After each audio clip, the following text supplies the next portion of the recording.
신앙생활을 하다 보면 세상 사람들이 우리를 향해서 이런 말을 하는 것을 들어본 적이 있을 겁니다.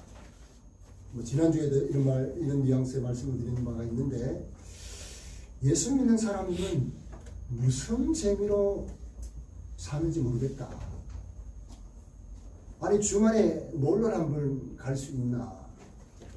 도대체 무슨 낙으로 사나 이해가 되지 않는다. 아마 들어보셨을 거예요. 대체로 안 믿는 사람들의 시각이죠. 반면에 예수님을 잘 믿는 성도라면 믿지 않는 세상 사람들을 놓고 이렇게 생각하는 분들도 많은 것 같아요. 예수 믿는 재미없이 무슨 맛으로 이 세상을 사나? 이렇게 좋은 예수님을 믿지 않고 어디에서 인생의 참 행복을 찾을 수 있다는 말인가? 아마 이런 생각 여러분도 해보셨을 거예요. 저는 이 생각에 전적으로 동의합니다.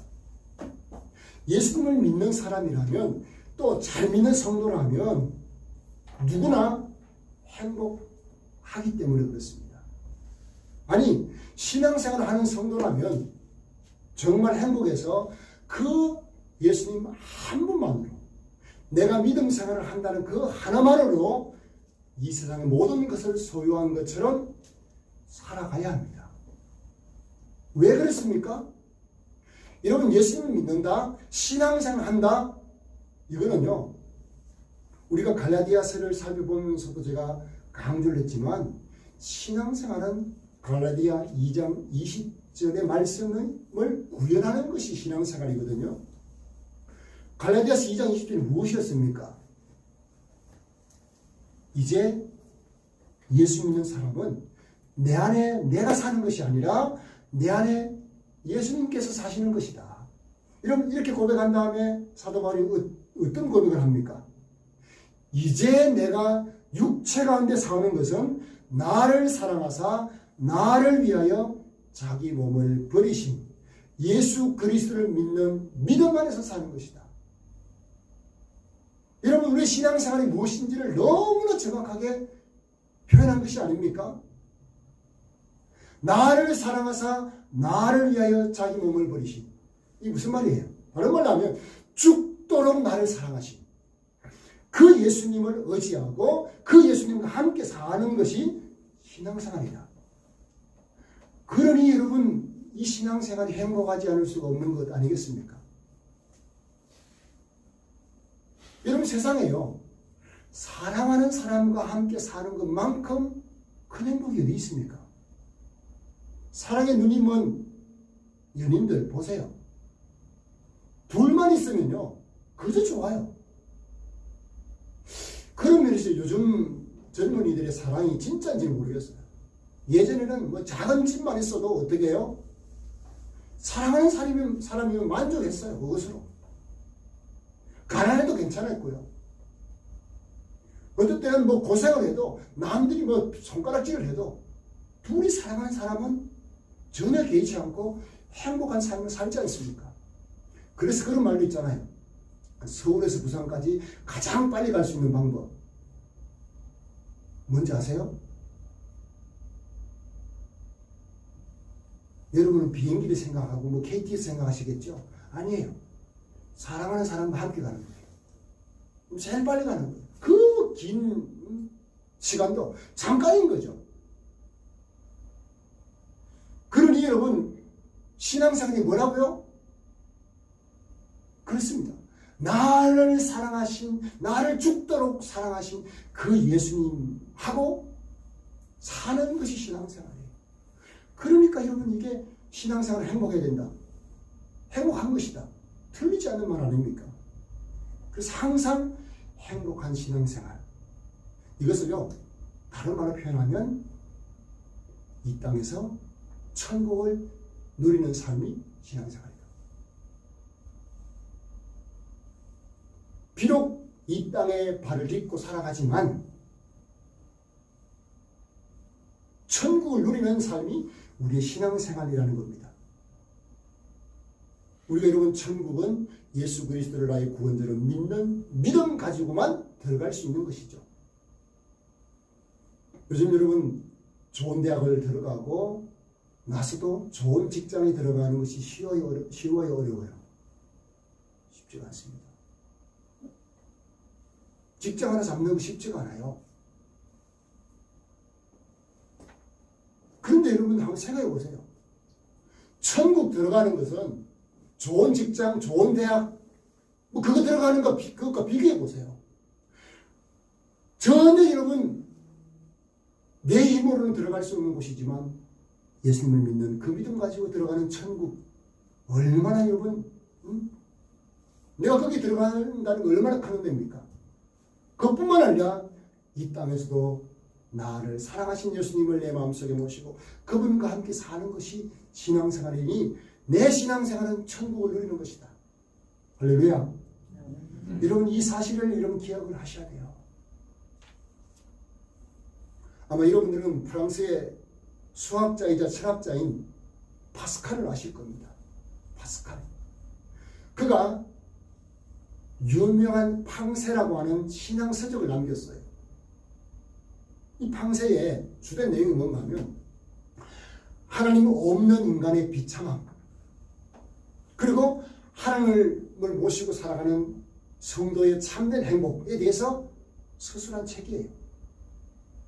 이 팡세가요, 이 파스칼이요, 나중에 이제 나이가 들어서 중병을 앓으면서 요양을 하면서 그가 이 팡세를 이렇게 저서를 하면서 거기에 도박 이론이라는 것을 제안을 했어요. 하나님의 존재에 대해서. 혹시 들어보셨는지 모르겠어요. 도박 이론. 네 가지, 자기가 수학자니까 네 가지 경우의 수를 놓고 하나님이 계실 때, 계시지 않을 때 그 경우를 다 따져서 하나님 믿기를 주저하는 사람들에게 하나님을 믿어라. 하나님을 믿는 쪽으로 도박을 해라. 이런 쪽으로 설득을 한 내용인데 한번 들어보세요. 첫 번째가 뭔가 하면 하나님의 존재에 대해서 천국의 유무를 대비를 시켜도 틀리지 않습니다. 첫 번째가 하나님을 믿었는데 실제로 죽은 후에 가보니까 하나님 존재하는 거예요. 존재하는 그 경우예요. 하나님 믿었는데 실제로 죽었는데 하나님 계시는 거예요. 자, 내가 천국을 믿고 살았는데 실제로 죽었는데 천국에 있는 거예요. 이거는 뭐예요? 최상이겠죠. 두 번째는 하나님을 믿었는데 죽어보니까 하나님 존재하지 않는 거예요. 천국이 내가 있다고 믿었는데 존재하지 않는 거예요. 그런 경우를 얘기한 거예요. 자, 이런 경우에는 그냥 사람이 죽어서 화장되고 끝나는 것이다. 자, 그렇게 되는 거죠. 그러면서 파스칼이 여기에는 약간의 소리가 있다는 거예요. 왜냐하면 하나님의 존재를 인정을 하고 천국을 소망하면서 살았던 사람은 그래도 도덕적으로 바르게 살았기 때문에 손해가 아니라는 거예요. 어떤 면에서 손해가 하면 세속적인 즐거움을 마음껏 누리지 못한 금전적인 손해는 있을 것이다. 그렇게 얘기를 한 거죠. 자, 그리고 세 번째는 하나님이 없다고 믿었는데 죽고 보니까 하나님이 계신 거예요. 이 경우는 천국에 대비하면 어떻습니까? 천국이 없다고 믿었는데 죽어보니까 천국과 지옥이 있는 거예요. 최악의 경우인 거죠. 최악의 경우인 거예요. 그리고 네 번째는요, 하나님이 없다고 믿었는데 하나님이 실제로 존재하지 않는 거예요. 천국이 없다고 믿었는데 실제로 천국이 없는 거예요. 이건 뭐 어떤 겁니까? 아무런 손해가 없는 거예요. 자, 이 네 가지 경우를 제시를 하면서 하나님의 존재를 믿기를 주저하고 있는 사람들에게 하나님이 있다는 쪽에 내 길을 걸어라. 도박을 해라. 그게 도박해라. 그것이 네가 진다 해도 아니라고 해도 손해볼 것이 크게 없다. 그러나 없다고 믿다가 계시면 천국이 없다고 믿었는데 천국이 지옥이 있으면 가장 큰 손해다. 최악이다. 라는 것입니다. 여러분 파스칼의 주장에 따르면 어떻습니까? 천국이 있다고 믿고 천국 들어가는 경우가 가장 행복하고 가장 좋은 경우죠. 반면에 천국이 없고 하나님 계시지 않는다고 믿었는데 실제로 계신 거예요. 가장 불행한 인생인 거죠. 이 파스칼의 경우를 여러분 생각하지 않더라도 우리 예수님은 명확하게 분명하게 말씀하셨어요. 누가복음 17장 21절 하나님의 나라는 너희 안에 있느니라. 천국, 하나님 나라 천국이 천국은 너희 안에 이루어졌다. 무슨 말입니까? 예수님을 믿고 나면 내 안에 이미 천국이 이루어진 거예요. 그 사실을 하나님 말씀하신 거예요. 천국에 들어가는 천국도 있지만 이미 하나님이 내 마음속에 임하시면 성령이 내 안에 거하시면 예수님이 내 인생의 왕이 되시면 내 안에 천국이 이루어진 것이다. 그 말씀을 하신 거죠. 그러므로 여러분 우리가 이 땅에 살아가면서 세상 사람들과 똑같은 삶을 살아가지만 이 땅에 살면서 천국을 누리는 삶, 천국을 누리는 신앙생활을 위해서 우리가 어떻게 될 것인가에 대한 해답이 오늘 본문이에요. 오늘 본문은 여러분 죽음을 앞둔 늙은 사도 요한 12제자 가운데 가장 오래 살았던 사람이에요. 아마 이 요한 1, 2, 3세를 쓸 때 아마 요한은 90세 정도의 나이라고 추정을 해요. 그런데 자기가 사랑하는 가룟을 축복하면서 그에게 보낸 서신 아닙니까? 그래서 가룟가 어떤 삶을 누리기를 원합니까? 자, 2절을 보시면 사랑하는 자여 내 영혼이 잘됨 같이 네가 범사에 잘되고 강건하기를 내가 간구하노라. 이거는요, 이 사도 요한이 노년에 마지막 인생을 살면서 자기가 사랑하는 가룟가 영혼이 잘됨 같이 범사가 잘되고 강건하기를 축복하고 있는 것인데 이것은요 하나님이 우리에게 바라시는 삶이에요. 저는 이 구절을 나름 표현으로 해본다면 이 땅에서 천국을 누리는 삶을 축복하고 있는 것입니다. 가장 먼저 여기서 우리가 알아야 될 것은 무엇입니까? 다시 한번 이제 자세히 한번 보세요. 사랑하는 자의 내 영혼이 잘됨 같이예요. 자, 우리가 이 땅에서 천국을 누리기 위해서 어떻게 되냐? 나는 이미 내 영혼이 잘된 자인 것을 여러분 아셔야 돼요. 내 영혼이 되라고 말씀하는 것이 아니고 잘됨 같이예요. 잘 되었다. 이미 잘된 거예요. 어떻게 여러분 우리의 영혼이 잘 되었습니까? 예수 그리스도를 믿음으로 이미 우리는 영혼이 잘된 자들인 거예요. 여러분 영혼이 잘못되면 이 땅에서 아무리 잘 먹고 잘 살아도 천국을 누릴 수 없는 것 아니겠습니까? 영적으로 불안하고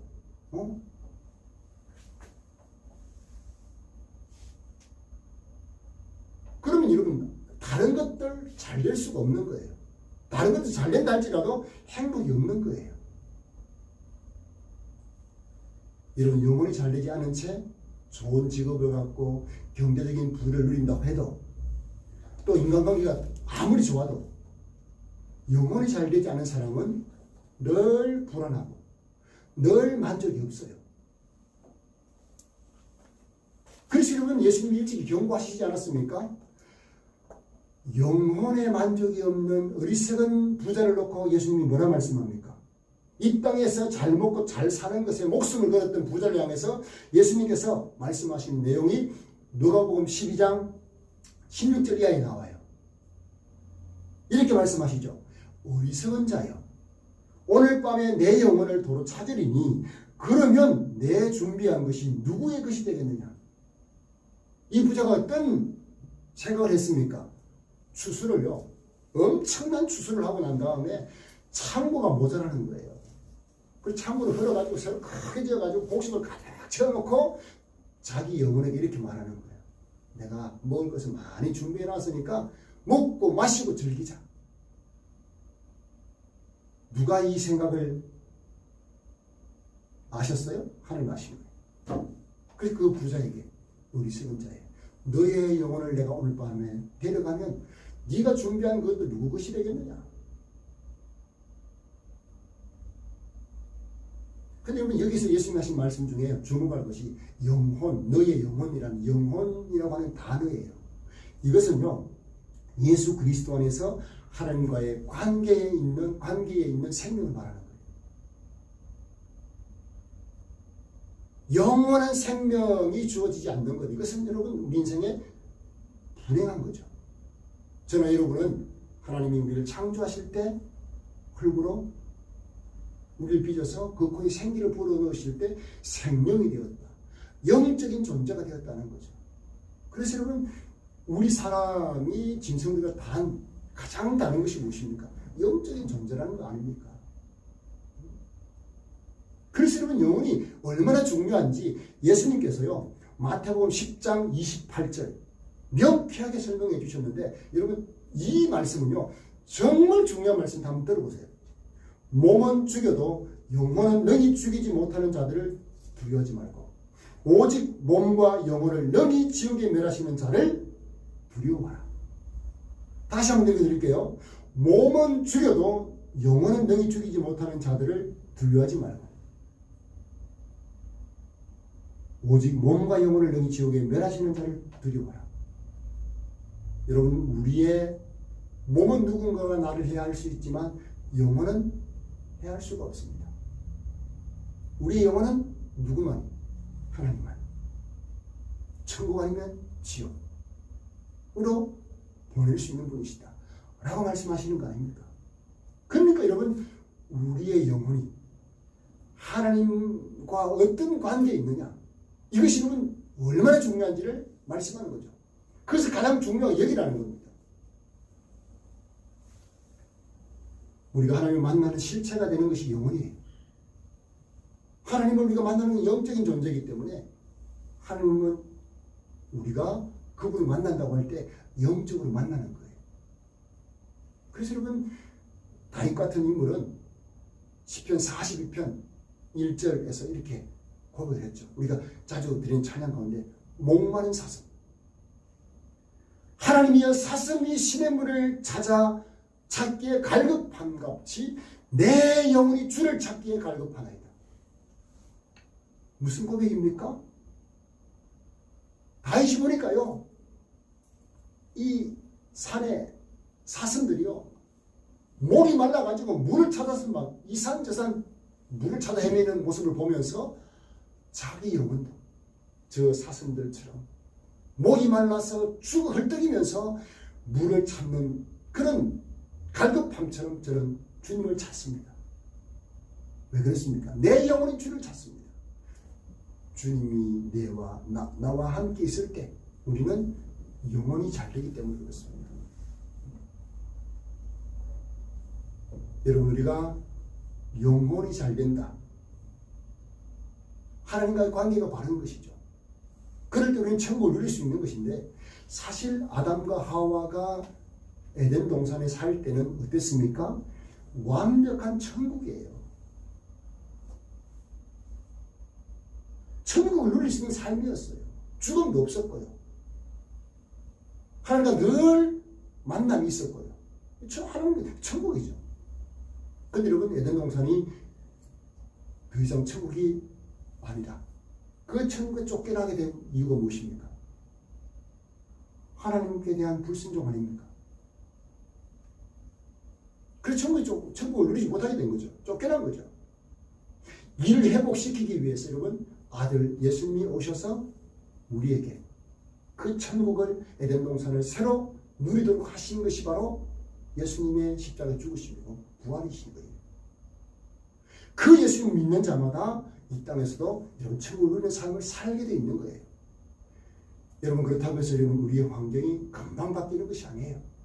그 어렵고 힘든 환경 속에서도 여러분 우리는 천국을 누릴 수 있는 사람들이에요. 여러분 이것을 아셔야 된다는 거예요. 여러분 힘들 때 내가 정말 그 어려움 앞에 어떤 반응을 하느냐, 이것이 여러분 내 믿음의 이 척도가 될 수 있는 거예요. 질병 앞에서, 인생의 문제 앞에서 내가 어떻게 반응하느냐? 마치 막 지옥을 사는 사람처럼 막 힘들어하고 고통스러워하고 거기에 막 함몰돼가지고 하나님 없는 사람처럼 한다? 여러분, 이런 사람이 어떻게 천국을 누릴 수 있겠습니까? 그런 와중에서도 저한테 조동하지 아니하고 하나님께서 나와 함께 하신다는 그 사실 때문에, 하나님께서 나를 가장 귀히 여기신다는 그 놀라운 은혜 때문에 여러분 마음에 평정을 잃지 않고 천국을 누리는 삶이 우리가 살 수 있는 그런 자가 된 것입니다. 저는 오늘 이 가이오를 향해서 축복하는 요한이 평상시 가이오에게 합당한 축복을 했다고 봐요. 왜 그렇게 말을 제가 보느냐 하면 3절을 한번 보세요. 자, 3절을 보면 이렇게 형제들이 와서 내게 있는 가이오에게 있는 진리를 증언하되 네가 가이오가 진리 안에서 행한다 하니 내가 심히 기뻐하노라. 자, 여러분, 가이오가 지금 어디에서 행한다고요? 진리 안에서 행하고 있다는 거예요. 여러분, 여기에 천국을 누리는 비결이 있는 거 아니겠습니까? 자, 우리는요, 합당해야 기도도 응답이 됩니다. 하나님께서 응답해 주실 만한 합당해야 이러면 기도 응답된다는 거. 지금 여러분, 가이오가 진리 안에 행하고 있어요. 이것이 천국을 누리는 비밀이라면, 비결이라면 그 진리 안에서 행하는 그 일 때문에 이 사도 요한이 가장 기뻐한다. 그러면서 가이오를 축복하는 것이 2절이라는 말이에요. 내 영혼이 잘된 같이. 뭐가 잘 돼요? 범사가 잘 되고. 자, 내 영혼이 잘된 가치는 이미 이루어진 거예요. 영혼이 잘된 이루어진 거예요. 그리고 범사가 잘 되고 강건하기를 원한다. 그게 뒤에는 축복인 거죠. 그렇게 축복할 수 있는 근거가요, 진리 안에서 행하고 있기 때문에 그런 거예요. 그런 면에서는 우리 성도들이 늘 말씀의 진리 안에서 그렇게 행하는 성도가 되시기를 바라고요. 그리고 이 땅에서도 천국을 누리는 그런 온전한 성도가 될 수 있기를 축복합니다. 여러분, 이것이 핵심이에요. 진리 안에서 행한다. 진리 안에서 행한다. 더 나아가서 4절을 보면요, 가장 기뻐하는 것이 진리 안에서 행하는 거예요. 자, 4절 한번 보시죠.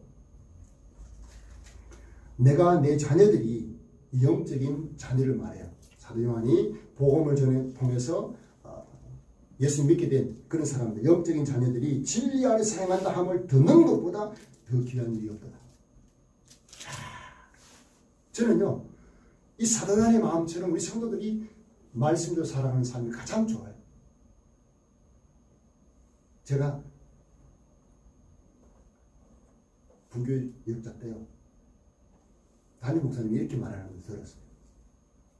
어느 성도님이요, 명절이 되면, 아니 명절 아니더라도 참 귀한 선물을 자주 해요. 부교역자인 저희들께도 자주 했어요. 선물을 주시고, 그렇게 막 자기 뭐 좋은 일 있으면 또 선물하시고. 그런데 굉장히 목사님을 힘들게 하는 경우들이 많았어요. 말로. 자기는 전혀 그런 의도가 없었는데 말 때문에 굉장히 목사님 힘들어하시는 것을 보면서 봤는데, 그렇게 이렇게 얘기하십니다. 차라리 선물을 하지 말고 힘들게 하지 말지. 말씀대로 살면 좋을 텐데. 이렇게 말씀하시는 거예요. 여러분, 하나님도 또 하나님의 말씀을 맡은 사역자들도 가장 기뻐하는 성도가 어떤 성도가? 진리 안에서 행하는 거예요. 말씀대로 살아가는 성도를 가장 기뻐하는 거예요. 이런 가이오를 사랑하면서 내 사랑하는 가이오에게 축복하고 있는 것이 뭡니까? 너의 영혼이 잘된 같이 내가 범사가 잘되고 강건하기를 원한다. 천국을 누리는 삶을 살기를 원한다는 것이죠.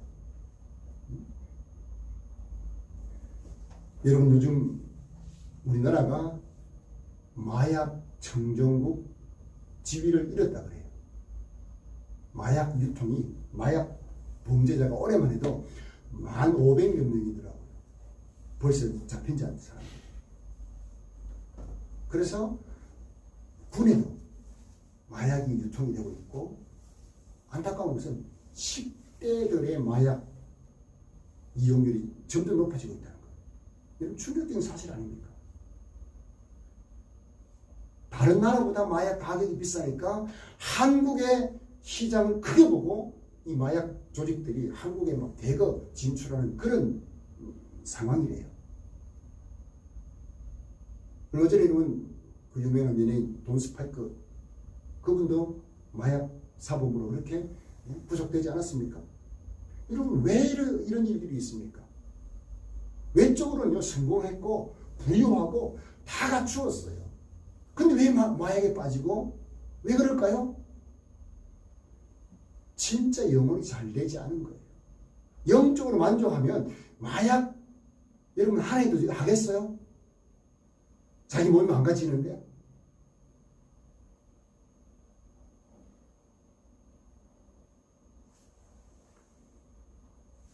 왜 여러분 이런 일들이 납니까? 이 땅에서 부귀 영화를 다 누린다고 해도 여러분 지옥 행위니까 그런 불안함을 마약으로 달리려고 하는 거 아닙니까? 자기에게 주어진 행복을 행복이라고 여기지 않으니까 그렇게 잘못된 행복을 추구하는 거 아닙니까? 안타까운 일이죠. 반면에 여러분, 예수 믿는 우리를 향해서 예수님께서 뭐라 말씀하시냐? 요한복음 10장 10절에 이렇게 말씀하세요. 내가 온 것은 양으로 생명을 얻게 하고 더 풍성히 얻게 하려는 것입니다.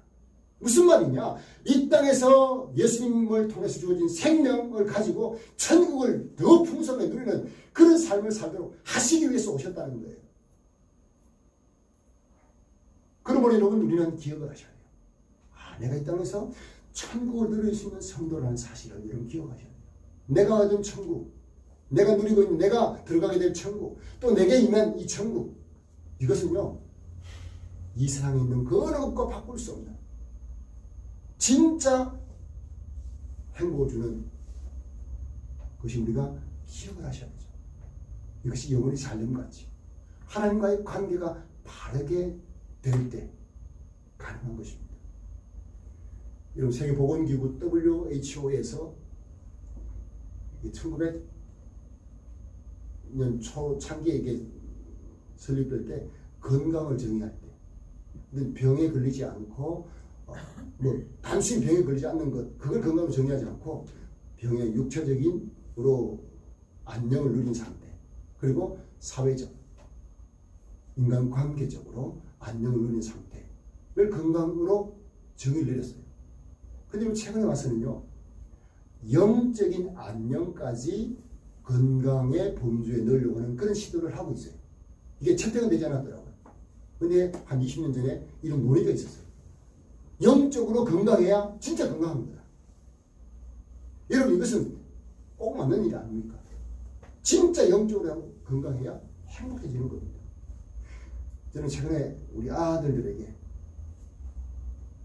배상민 교수라고 있어요. 카이스트 배상민 교수의 영상을 보여줬어요.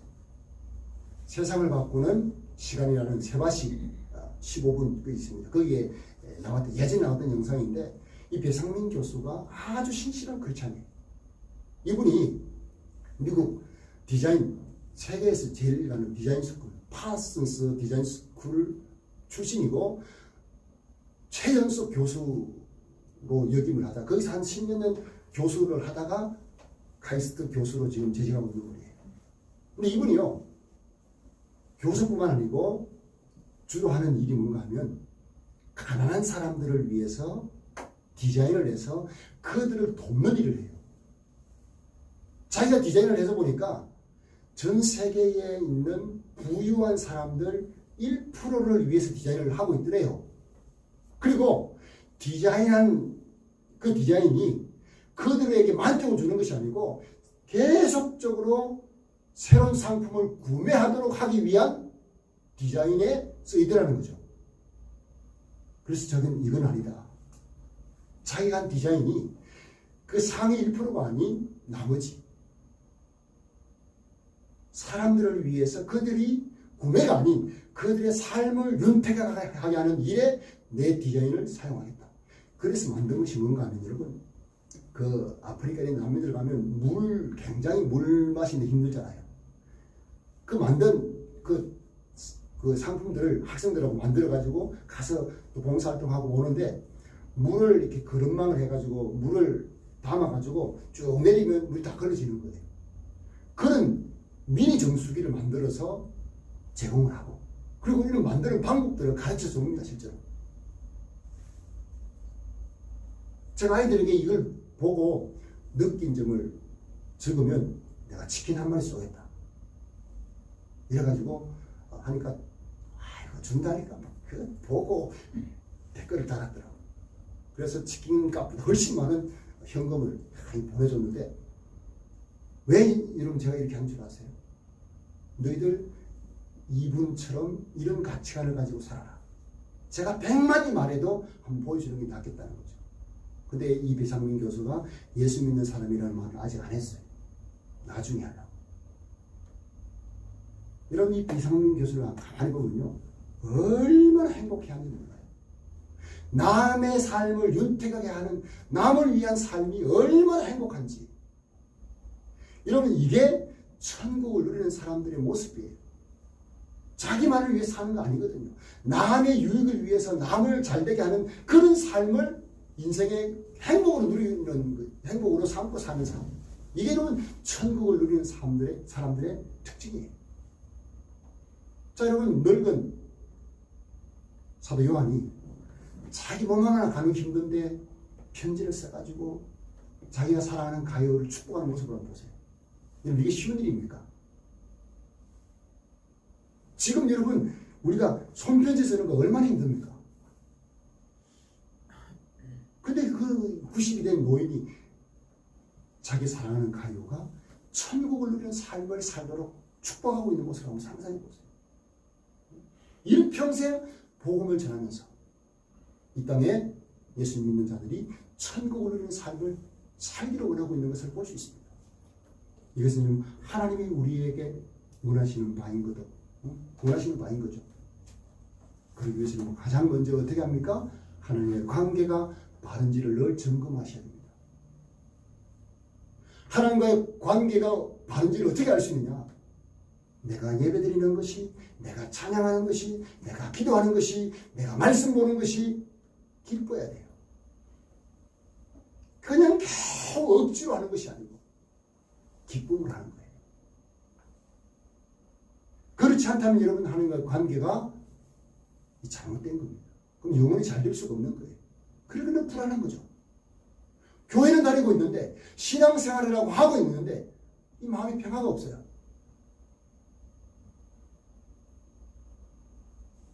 저는 우리 성도들에게 도전합니다. 여러분, 하나님과의 관계를 늘 바르게 하십시오.